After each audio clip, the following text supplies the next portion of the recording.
The world locks them up and then forgets they exist. But then a global religious leader walks into a prison, looks at inmates, and says, "You are not alone." And people are divided. Here's where it gets uncomfortable. Both sides think they're right. Some say, they chose this, leave them there. Others say, they're still human, don't abandon them. But here's the part nobody agrees on. When someone is punished, at what point do we stop seeing them as a person? When does justice quietly turn into something else? Something colder. Something easier. Something that says, you don't matter anymore. And if the world decides that, does God agree? Or does he step in right there, in the place everyone else walked away from? So what does God say when justice and mercy collide?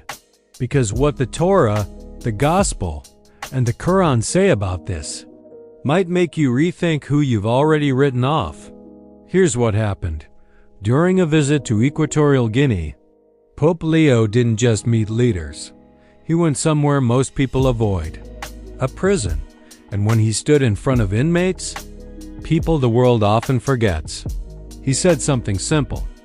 You are not alone. That's it. But it hit hard. Because this wasn't a speech to the powerful. This wasn't a photo op with leaders. This was a moment with people society has already judged. People serving time. People who made mistakes. People many believe deserve to be there. But this is where it gets messy, because the Pope didn't just offer comfort. He also spoke out about poor prison conditions, about inequality, about dignity. And now people are asking, is prison just about punishment? Or is it supposed to leave room for humanity? And here's the tension. Justice says, actions have consequences. Mercy says, no one is beyond worth. So which one is right? And this is where faith steps in. Here's what's interesting. The Torah doesn't ignore justice, but it also doesn't forget dignity. It says, justice, justice you shall pursue. Deuteronomy 16:20. Justice matters. But here's what people miss. It's not just about punishment. It's about how justice is carried out. And then this, you shall not oppress a stranger, for you know the heart of a stranger, because you were strangers in the land of Egypt. Exodus 23:9. That's powerful, because it reminds people you were once vulnerable too. So don't treat others like they don't matter, even when they've fallen. So when we look at prisoners, Judaism forces a question. Are we seeking justice, or are we forgetting their humanity? This might challenge how you see it, because Jesus didn't just talk about loving good people. He went straight to the one society rejected. He said, I was in prison and you came to visit me. Matthew 25-36. Let that sink in. Not I was perfect. Not I deserved it. I was in prison. And then this, let any one of you who is without sin be the first to throw a stone at her. John 8-7. That changes everything. Because now it's not just about them. It's about you. Your judgment, your standards, your own mistakes. But here's what people are missing. Christianity doesn't cancel justice. It adds something to it, compassion. So when someone is locked away, the question becomes, do you walk away from them or toward them? Now listen to this. Islam holds both justice and mercy together. The Quran says, indeed, Allah commands justice and the doing of good. Justice is required, but so is goodness.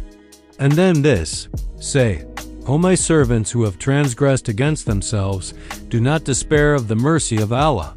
Indeed, Allah forgives all sins. Read that again. Allah forgives all sins. Do not despair, no matter what. That means no one is beyond redemption. No one is completely written off. But here's what stands out. Islam doesn't deny wrongdoing. It acknowledges it. But it refuses to remove hope. So when someone is sitting in a prison cell, Islam asks, do they still have a path back? Or have we decided they don't? So what do all three say together? Justice matters. Actions have consequences, but human dignity doesn't disappear, even after the worst decisions. But here's what people are missing. We're comfortable with punishment. We're uncomfortable with compassion, because compassion costs something. It costs time. It costs emotion. It costs letting go of the idea that we're better than someone else. This is where it gets uncomfortable, because it's easy to say, they made their choice. But what if your worst moment was the only thing people remembered about you? What if that's all you were reduced to? And here's the hard truth. It's easy to be compassionate until it's someone you don't think deserves it. So now this turns to you. Not the Pope, not the prisoners. You.